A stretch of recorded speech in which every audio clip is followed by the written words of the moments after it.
Good evening, ladies and gents, and I hope you're all well. I'm now on my holiday and we're on the caravan site, and it's coastal defences for our first little snippet. I'll bring you to World War II coastal defences first, and then you'll be joining me near the entrance of the camp after this for some much older coastal defences.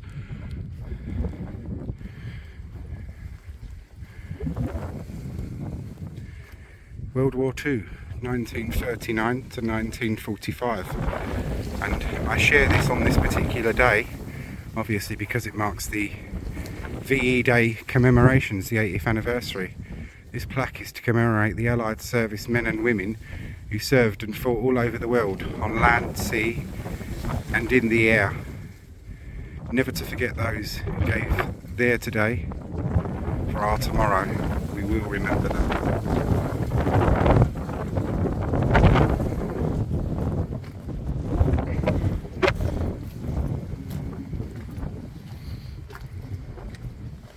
And this, for most of you that will know, is called a pillbox. Basically you'd have had guns on these and they could fire in and out and such like.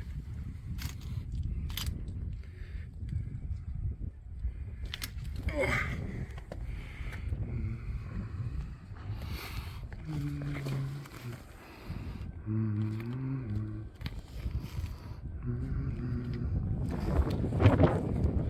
The sea was much once closer to us than it is now, but changes over the years. Now, for our second part, you'll join me at a different area with much older coastal defences. Well, I've taken us from the Second World War and the 1940s back to the Napoleonic Wars, the late 18th to early 19th century, and this is called a martello tower. Our previous one was called a pillbox. This is a martello tower and built very much for the same reasons as the pillbox. So let's take a walk up there, shall we? You would not wish to go inside this one because its floors are all caved in and it is the habitat of birds now. We'll be able to get a good look at it from up here.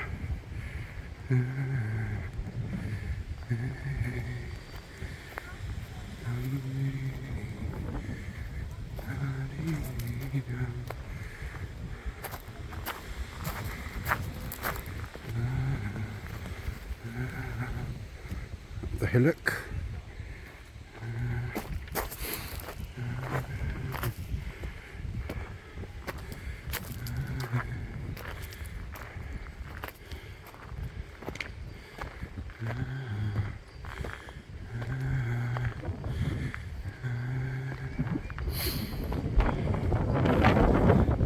And here it is, the martello tower. You can see the birds going in there. On the top of these originally were mounted cannons on a kind of trunnion that could spin round and fire at any French invaders coming up the river.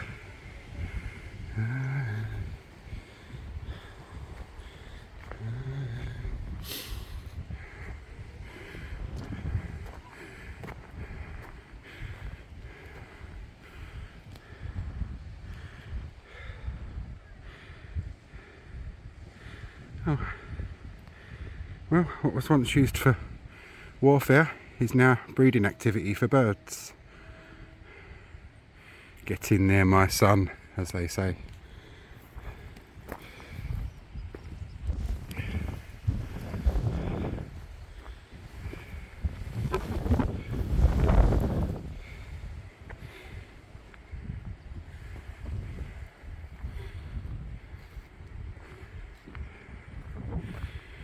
These were dotted all across the country in coastal regions. And some of them have been converted into other things. This one, of course, is very much dilapidated.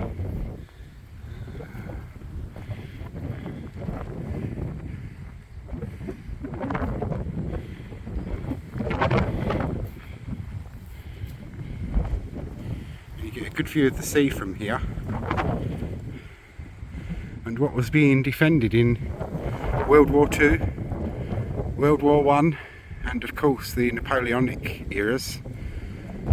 England's green and pleasant land.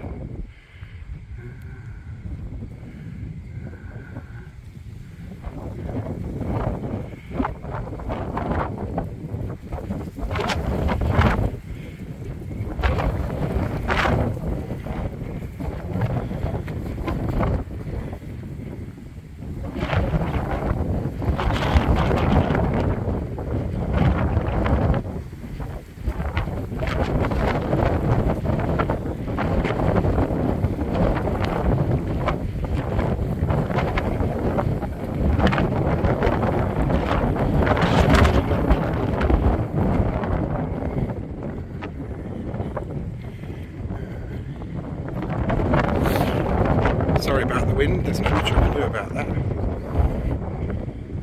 Now, I'm going to pause you while I walk my precarious way down here. We are back down where we started, and this was your only doorway into the fortress. And we saw by the higher up doors in the Martello Tower itself, you would have needed ladders to get into those. So they were very easily defendable. And that's our warfare. And you're now going to join me on the nature reserve at strategic areas throughout the nature reserve to show you basically what our men and women were defending. To get onto the nature reserve, which is just within sight of the Martello Tower, you walk through here. Just over there is a little, what was once a harbour fishing kind of. It's like a little village really, and just round that way is the little village of Harbour. So we're going to be going on to the nature reserve, and you'll be joining me at certain beauty spots. There you get a nicer shot from the nature reserve of the little harbour, which was once the frequent of fishermen.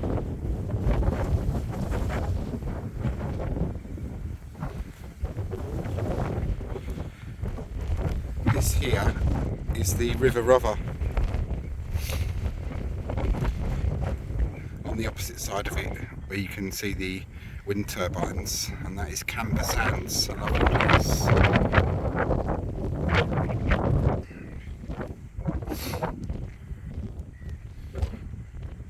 You can still see our Martello Tower just there. Got some good information about it here on this board. Defending the coast. The round building to your right is Martello Tower. It is one of 103 defensive forts that were built along the coast from Sussex to Suffolk in the early 19th century, when Britain was at war with Napoleonic France and there was a fear of seaborne invasion. When the tower was built, it stood on the foreshore. I said to you the sea came in much further back then. A cannon mounted on the roof could hit a ship 1.5 kilometres out to sea. Over the last 200 years, the sea has deposited silt and pebbles, creating a shingle and salt marsh habitat. The shore is now more than 1 kilometre away. From 1834 to 1861, coast guards were stationed at the harbour to watch for smugglers. They lived in the Martello Tower with their families. They had previously lived on board Enchantress, an old naval vessel beached on the banks of the river. The tower came to be known as Enchantress Tower. During the Second World War, the tower was used as a machine gun emplacement. Now this is new, this information, since I last came here, so I didn't know about that. So it was used in the Second World War as well, like of our pillboxes. And this lovely little river, which is a tributary that comes off the River Rother, runs all around the caravan site. Now, you'll join me in another part of the nature reserve. And this here is Harbour Discovery Centre. This went up a few years ago. There was one here before. It was a little brick building that sat just around about there. But this is much bigger, and it has a cafe and all that. And it's good for the local area. And it looks out onto the salt marsh.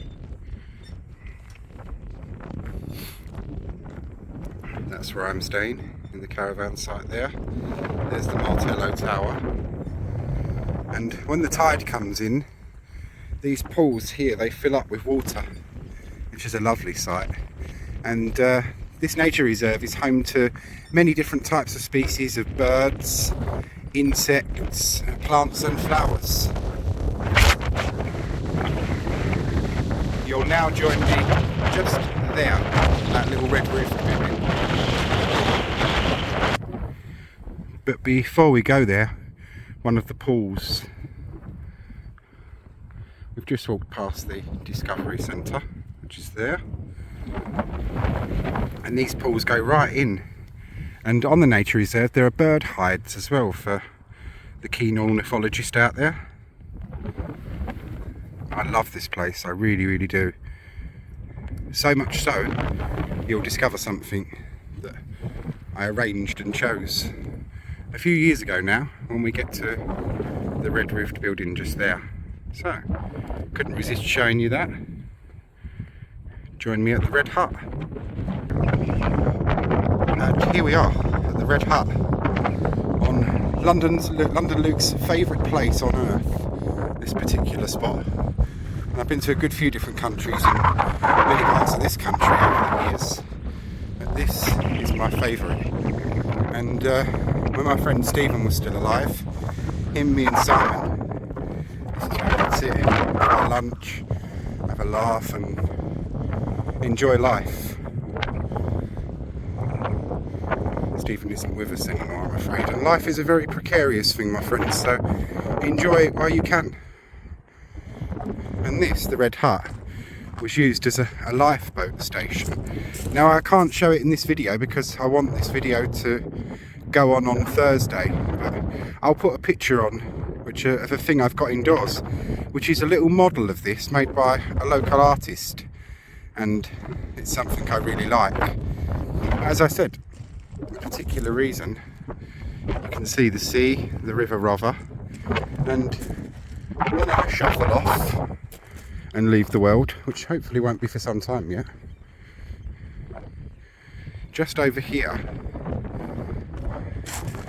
is where my ashes are going to be scattered.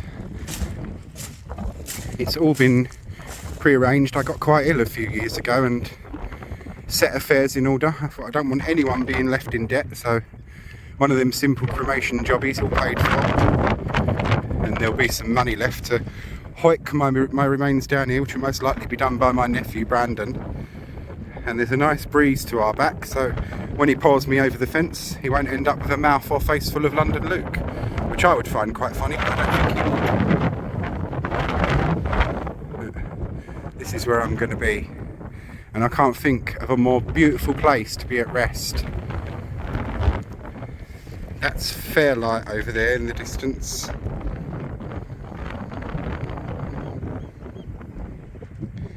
So called because there was once a light beacon there known as the Fairlight that stopped ships being wrecked on the coast. So I've let you into a little bit of my personal stuff, which I don't always do, but this is where I'll be. And I don't want anyone to think I'm being morbid or maudlin, because for me this is one of the happiest places I've ever known, so that's why. And you're going to join me just there in another pillbox, and we can go inside this one. A lot of these things are new. You can take a rubbing, and this was not here the last time I came, which was 2 years ago. Lay a sheet of paper over the picture, hold it steady, then with a crayon gently rub the paper to get a copy of the picture. And this is a sea aster. Look out for more pictures like this around the reserve. You can collect them all.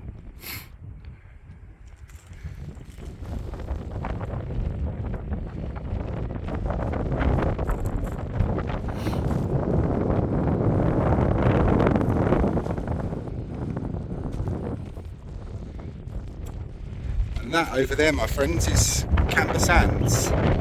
Very lovely place to go. And here is the thing I just told you about.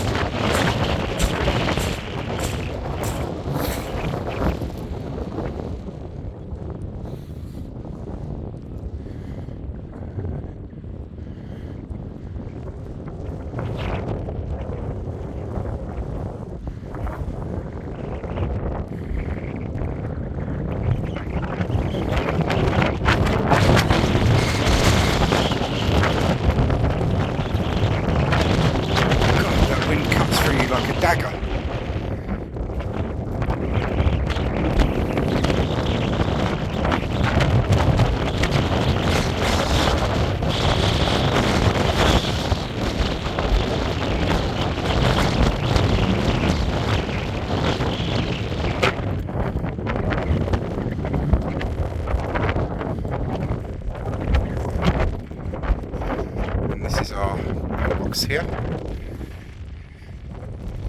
dating from the years of the Second World War, of course. That's good. Some bumped heads. I don't know why I'm ducking. I'm very short, so I don't really have to. This is where the machine guns and armaments were placed on these ledges here. And this one's very good. You can come right inside this one, and it gives you a good view of the River Rother and of the sea. And these were of course put up to defend our coasts against the might of Nazi Germany in the Second World War.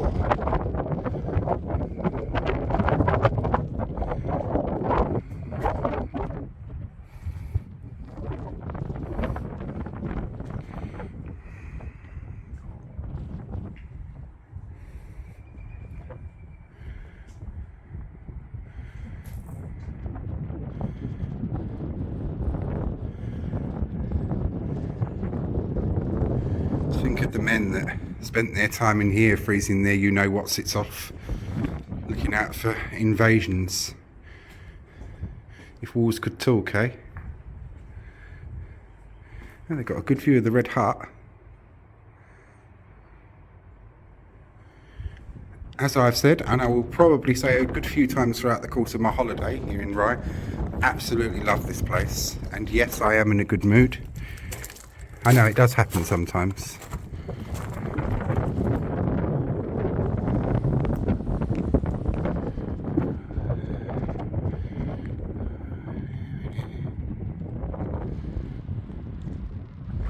And one of the things when you come to Rye, if you're a Londoner, particularly an East Londoner, you'll notice is how friendly people are. People actually talk to you, say good morning, good afternoon, good evening, hello, hi. And I don't like to say this, but as a Londoner, it's quite an alien thing. So you find yourself, after a few days of being here, saying the same thing to people as they walk along.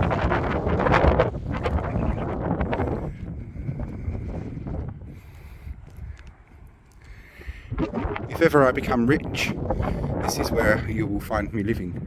Not on the nature reserve, but in Rye.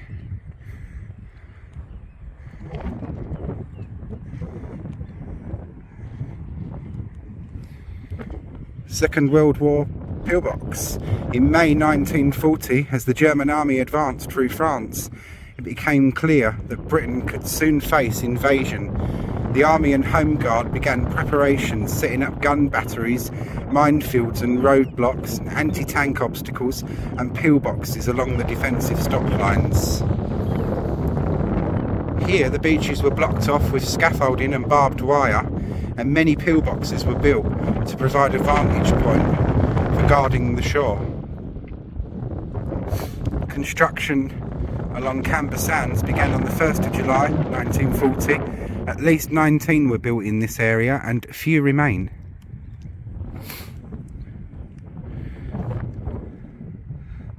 The long openings gave excellent 360 degrees view of the beach and Rye Bay. The walls are 1 metre thick and could probably have survived direct shelling. This pillbox and another towards the mouth of the river were completed in August 1940, when the Battle of Britain was being fought in the skies overhead. Both pillboxes had been abandoned by 1941 as they were too distant from the main defensive line further inland. 2 Vickers machine guns with a range of up to 4 km were assigned to each pillbox. Inside there are 6 concrete tables on which a gun could be placed, given a choice of firing positions. Look for the 3 circular depressions in each table where the feet of the gun tripod rested. Pillboxes were first used during the First World War. At the time they were known as pillar boxes. The long narrow openings reminded soldiers of post boxes. Over time, the name was shortened to pillbox. This is brilliant because I was planning to have to incorporate history and information, and it's all included here for us. take a rubbing. And this is a little tern, a bird. Once again it says lay a sheet of paper on rubber crayon gently over it and get a copy of this picture. And the other pillbox that I was just told you about is just over there.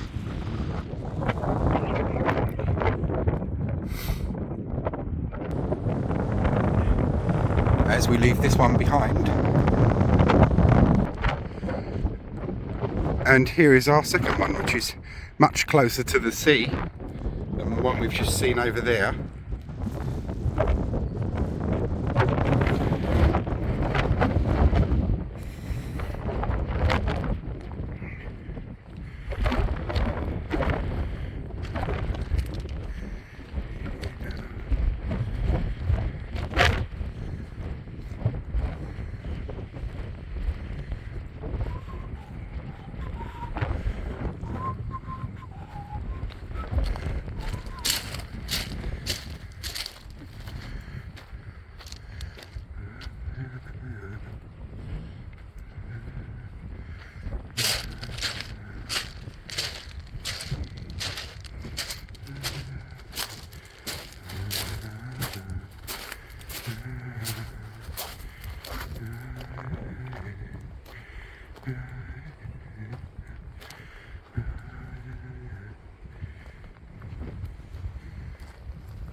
And that's where your Vickers machine gun would have gone.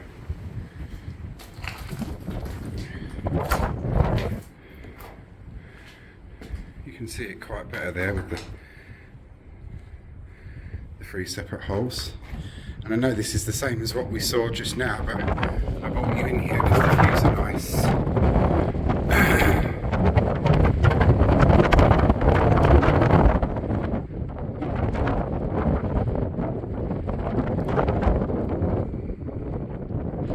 So, any invading enemy coming up the beach in those days would have been mown down by Vickers machine guns.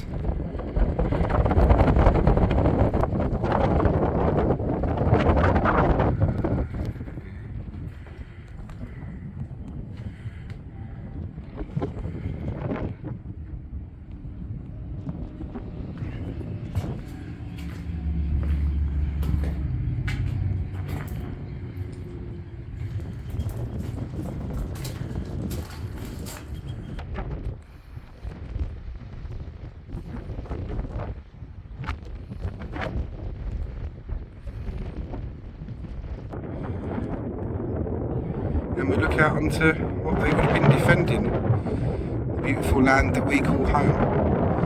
And let's spare a remembrance to each and every one that fought, gave and lost their lives in the Second World War, eh? May they all rest in peace.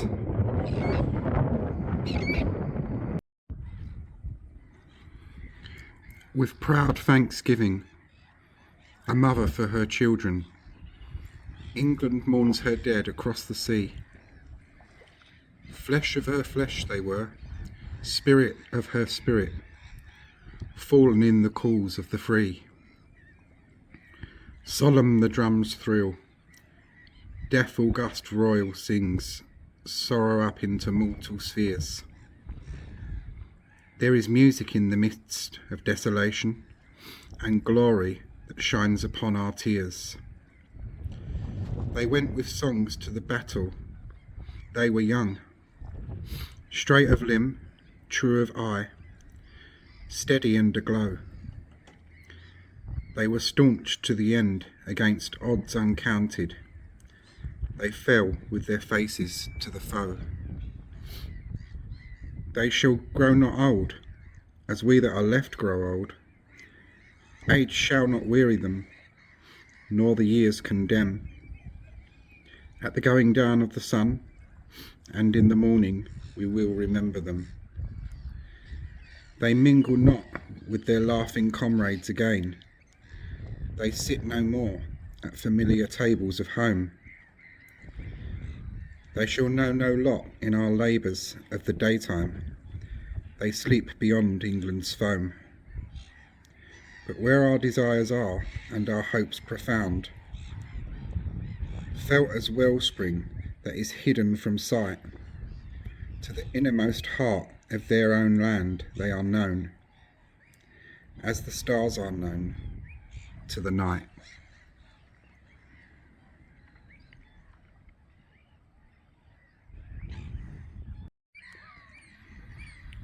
A poem by Robert Lawrence Binyon, 1914.